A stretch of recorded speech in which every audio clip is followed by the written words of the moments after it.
শুভ সকাল বন্ধুরা, তোমরা কেমন আছো? আশা করি তোমরা সবাই ভালো আছো। আজকে সুন্দর সকাল থেকে একটা ব্লগ স্টার্ট করলাম। আর ঘুম থেকে উঠে টুকিটাকি অনেকগুলো কাজ ছিল, সেগুলো সেরে দেখো আজকে আমার এই ফুলের ফুলদানিটাকে নিয়ে সোজা চলে যাচ্ছি ছাদে। অনেক দিন ধরেই ভাবছি ফুলদানিটাকে ধোবো।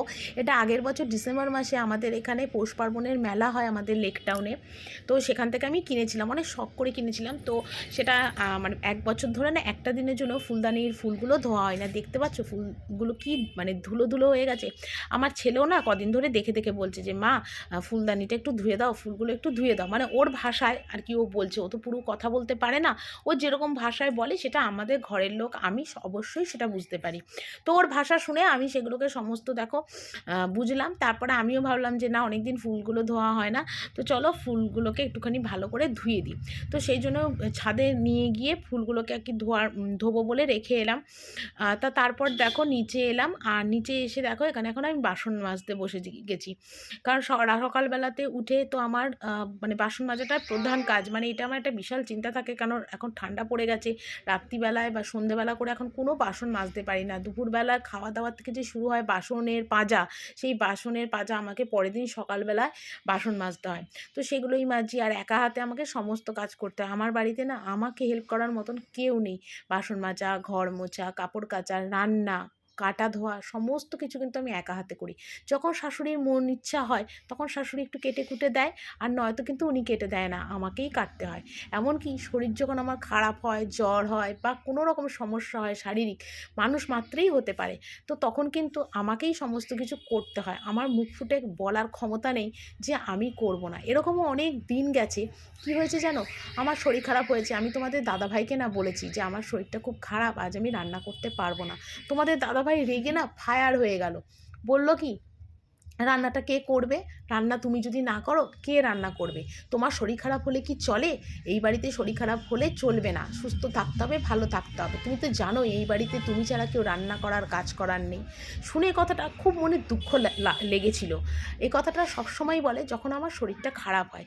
খুব দুঃখ লেগেছিল কথাটা, আর যখন বলে তখনও খুব দুঃখ লাগে যে আমি কি ভগবান যে আমার শরীর খারাপ হতে নেই? আমি তো মানুষ, মানুষ মাত্রই তো শরীর খারাপ হতে পারে। আর আমি তো একা থাকি না, আমি তো থাকি সবার সাথে। তো সবাই মিলেমিশেই তো সেইটা করে নেওয়া উচিত যখন আরেকটা মানুষের শরীরটা খারাপ। কিন্তু সেই কথাটা তোমাদের দাদা ভাইয়ের কাউকে বলার ক্ষমতা নেই যে তুমি রান্নাটা করে নাও বা বউয়ের সাথে একটু হেল্প করে দাও, যেটা আর 5 জন হাজব্যান্ডরা বলে। তবে আমি বলছি না যে আমার মতো হাজব্যান্ড কারণ নেই, না। খুঁজে দেখতে গেলে আমার হাজব্যান্ডের মতনও অনেক হাজব্যান্ড আছে যারা বউয়ের দরদ দয়া মায়া ধরে না। বউকে শুধু তারা নিয়ে আসে বাড়ির মেম্বারদের সুযোগ সুবিধা কাজকর্ম করাইয়ে নেওয়ার জন্য। আমার ক্ষেত্রেও তাই। একসময় তো ভালোবেসেই বিয়ে করে এসেছিলাম না, কিন্তু তখন কিন্তু আমি বুঝিনি যে ভালোবাসার মাঝে, ভালোবাসার শেষে রয়েছে অন্ধকার, কষ্ট, দুঃখ, অবহেলা। সত্যিই বুঝতে পারিনি। ভালোবেসেই হাত ধরে চলে এসেছিলাম বাড়ির অমতে। কিন্তু দেখো আজ আমার কি পরিস্থিতি। বাড়িতেও সব কিছু খুলে না বলতে পারি না। কেন বলতে পারি না জানো? আমার বাবার বাড়ির অবস্থা তো সেরকম ভালো না। তাছাড়া বাবাও নেই মাথার ওপর, মাকে উল্টে আমারই দেখতে হয়। আমি আর মাকে কী চিন্তাভাবনা, কী আর কষ্ট দেবো? অনেক কিছু আমার সাথে হয়েছে, হয়, আগে হবে। কিন্তু কোনো দিন মার কাছে সেই কষ্টগুলো না আমি শেয়ার করতে পারিনি। বলতে আজও পারি না যে আমি কতটা দুঃখ, কতটা কষ্টের মধ্যে রয়েছি। হয়তো আমার খাওয়ার কষ্ট নেই বা ধরো পড়ার কষ্ট নেই, ডাল ভাত আমার জুটে যাচ্ছে, মাছের ঝোল ভাত জুটে যাচ্ছে, কিন্তু মানসিক শান্তি হিসেবে আমি একটা দিনের জন্য এই বাড়িতে এসে তোমাদের দাদাভাইয়ের কাছে পাইনি গো। এটা আমার মনের মধ্যে অনেক কষ্ট। ভগবানের কাছে এটা প্রার্থনা করি যে সামনের জন্মে যেন আমার একটা মন মতো বর হয়, যে আমাকে ভালোবাসা দিয়ে আগলে রাখবে, যে আমার সুখে দুঃখের সাথী হবে, যে আমার পাশে থাকবে সব সময়।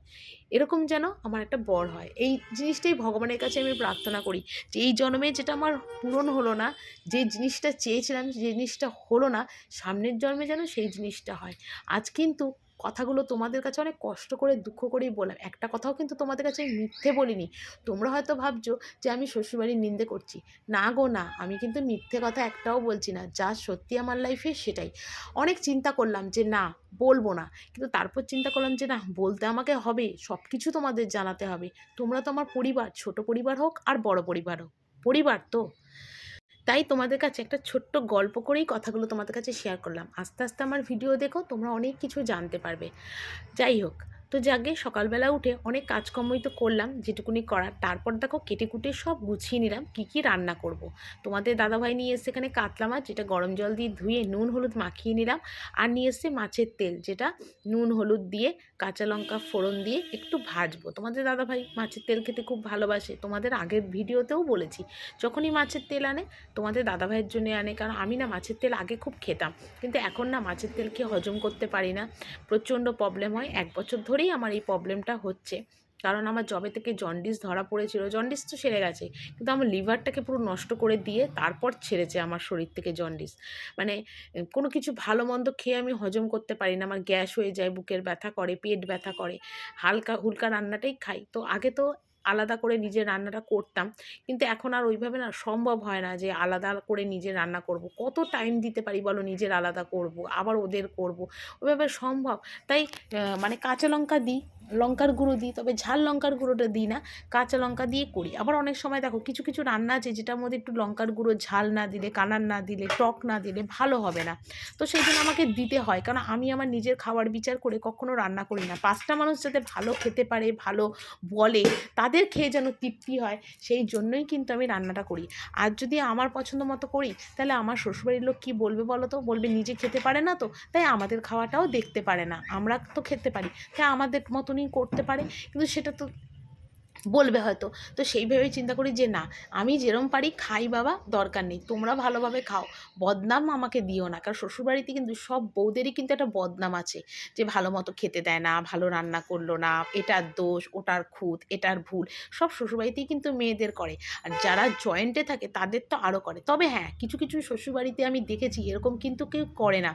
তার মধ্যে দেখো অনেকে, আমি এই যে যারা ব্লগ ভিডিও করে তাদের ফ্যামিলিতে দেখেছি, এত ভালো ফ্যামিলি, এত সুন্দর শ্বশুরবাড়ি, মানে কি বলবো তোমাদের, যে মানে এত সুন্দর অ্যাডজাস্টমেন্ট, শাশুড়ি শ্বশুর ননদ যা ভাসুর এত সাপোর্টিভ, এতটা মানে মানে সাপোর্ট করে, এদের ভিডিও করা ব্লগ করা এত ভালোবাসে, এত একতা, মানে আমার সত্যি খুব ভালো লাগে। আমি সেগুলো দেখি আর ভাবি, আমার শ্বশুরবাড়িটা যদি এরকম হতো কত ভালো হতো, আমিও এরকম সবার ভালোবাসা পেতাম, সাপোর্ট পেতাম, আমার ভিডিও করা ব্লগে সবাই আসতো, আমি কত সুন্দরভাবে ভিডিও করতে পারতাম।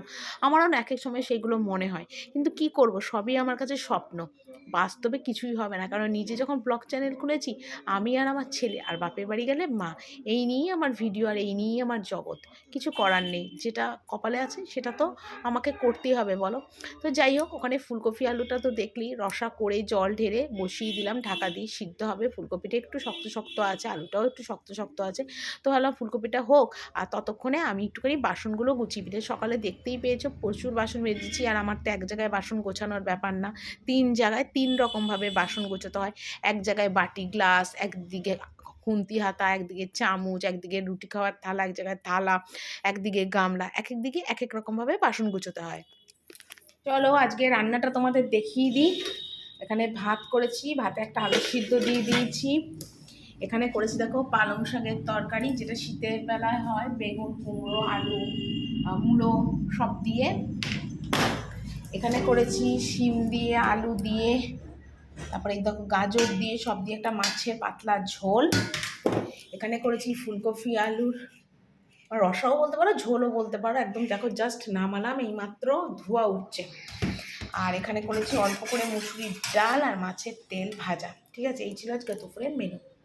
তো তারপর দেখো উপরে চলে এলাম, একদম রান্না বান্না কমপ্লিট করে, তারপর কিন্তু আমি একটু হাত পাটা ধুয়েছিলাম, মুখ টুক ধুয়েছিলাম, তো ধুয়ে টুয়ে নিয়ে আমি কিন্তু একটুখানি মানে কি বলবো, মানে জামা কাপড় চেঞ্জ করেছিলাম, তারপরে সন্ধেবেলাতে কিন্তু এখন ভিডিওটা আমি করছি, প্রায় এখন 5:30টার মতন বাজে। তো তারপরে আমি ফোনটা চার্জে বসিয়েছিলাম, মানে রান্না বান্না দেখি গ্যাস ট্যাস মুছে সব কিছু করে কিন্তু ফোনটা চার্জে বসিয়েছিলাম। আর সারাদিনে কাজকর্ম করে শরীরটা এতটা টায়ার্ড হয়ে পড়েছিল যে খেয়ে দিয়ে ছেলেকে টিফিন দিয়ে আমি আবার একটু শুয়ে পড়েছিলাম, 1 ঘন্টা মতো গড়াগড়ি খেলাম, তারপর চিন্তা করলাম যে না, অনেক দিন ধরেই আবার টিভির এগুলো সব কাচা হয়েছে, পর্দাগুলো কাচা হয়েছে, সেগুলো আর লাগানোই হলো না, তো সেই জন্যই লাগাচ্ছি, মানে সারাদিনে টাইম পাইনি। তাহলে ভাবতে পারো কি অবস্থা আমার, সকালের কাজ বিকেল আর বিকেলের কাজ রাত্রে, এরমভাবে আমাকে করতে হচ্ছে। কি করব, একটা মানুষ আর এত কাজ, আমি টাইমই করে উঠতে পারছি না যে কিভাবে কোন কাজগুলো করব। তো যাই হোক, আজকে টিভির ঢাকনাটা লাগালাম, তারপর এই পর্দা টর্দাগুলো একটুখানি লাগাবো, তো সেগুলোই আর কি মানে চিন্তা করলাম আর কি। আর এখন সন্ধেই হয়ে গেছে, তো যাই হোক। আর জামা কাপড় ছেড়ে হাত মুখ ধুয়ে একটু শুয়েছিলাম, তো কম্বলের তলা থেকে উঠেছি, এত শীত করছিল, এত শীত করছিল, মানে কি বলবো তোমাদের। তো যাই হোক, বাবু এখন ওই ঘরে রয়েছে, তো সেই জন্য ভাবলাম চলো আমি একটু ভিডিওটা একটু শান্তিভাবে করে নিই, তো সেটাই এখানে করছি দেখো। তো যাই হোক, এটাই আর কি তোমাদের বলার ছিল। আর আজকে তোমাদের কাছে অনেক মনের কথা, সংসারের কথা, দুঃখের কথা, নিজের জীবনের কিছু গল্প তোমাদের কাছে না শেয়ার করে ফেললাম। যাই হোক, যা বলেছি সব কিন্তু আমি সত্যি বলেছি, একটাও তোমাদের কাছে আমি মিথ্যে কথা বলিনি। কারণ আমি তোমাদের বলেছি না, পরিবার ছোট হোক আর বড় হোক, তোমরা আমার পরিবার, তোমরা আমাকে ভালোবাসা দিয়েছো বলে এইটুকুনি, মানে একটা সর্ষের মতো হলেও কিন্তু আমি এইটুকুনি জায়গায় আসতে পেরেছি। তো আমি জানি যে তোমাদের ভালোবাসার সাপোর্টে আমি আরও অনেক দূর যাবো, এই বিশ্বাস রেখেই কাজ করছি। জীবনে নিজের একটা পরিচিতি বানাতে চাই, নিজের একটা মানে জায়গা তৈরি করতে পারি, নিজে স্বাবলম্বী হতে চাই, যাতে নিজের মাকে দেখতে পারি। বাবাকে তো দেখতেই পারলাম না টাকা পয়সার অসুবিধের জন্যে, চাই মাকে একটু দেখতে, ছেলেটাকে মানুষ করতে, কারণ অনেক কিছু ইচ্ছা ছিল যেগুলো কিছুই পূর্ণ করতে পারিনি। তো যাই হোক, পর্দা টর্দাগুলো লাগালাম, তবে বিছনার চাদরটাও তুলে দিলাম, দিয়ে এখন চাদরটা এখানে পেতে দিচ্ছি। তো সন্ধ্যেবেলাতেই করলাম, তারপর আবার হাত মুখ ধুয়ে আবার সন্ধে দেবো, এই একটা আমার রোজকার ডিউটি হয়েছে। তো কিছুদিন ননদ দেয়, কিছুদিন আমি দিই, মানে এইভাবেই আর কি কাজকর্মগুলো আর কি চলছে। তো যাই হোক, তো চলো বন্ধুরা, আজকের ভিডিওটা আবার এখানেই শেষ করছি। বিছনাবাটি করেই সন্ধে দিয়ে চা করব, তারপর রাতের রান্না তো করাই রয়েছে। রাত্রিবেলাতে আর কোনো ঝামেলা রাখিনি, কারণ এখন আর না ইচ্ছা করে না রাত্রিবেলা করে কোনো রান্না করতে, ঠান্ডাও পড়েছে, আর একবার কম্বলের তলায় এসে ঢুকলে না আর কোনো কাজকর্মই করতে ইচ্ছে করে না, দুটো বেলা ধরে না রান্না করতে আর পারি না। তো যাই হোক, এখানে কাজকর্মগুলো সারলাম, আর এখানে দেখো বিছনা তুললাম, বালিশ ওষারগুলো সব খুললাম, এবার বালিশ ওষারগুলো লাগাবো, লাগিয়ে বিছনাটা একটু গুছিয়ে তারপরে জামা কাপড় ছেড়ে হাত মুখ ধুয়ে তারপর দেবো সন্ধে। তো চলো বন্ধুরা, আজকের ভিডিওটা কিন্তু আমি এখানেই শেষ করছি। আশা করি তোমাদের ভিডিওটা অনেক ভালো লাগবে। কালকে আবার একটা সুন্দর ভিডিও নিয়ে চলে আসবো, তোমরা সবাই আমার পাশে থেকো, ভালোবাসা দিও। টাটা।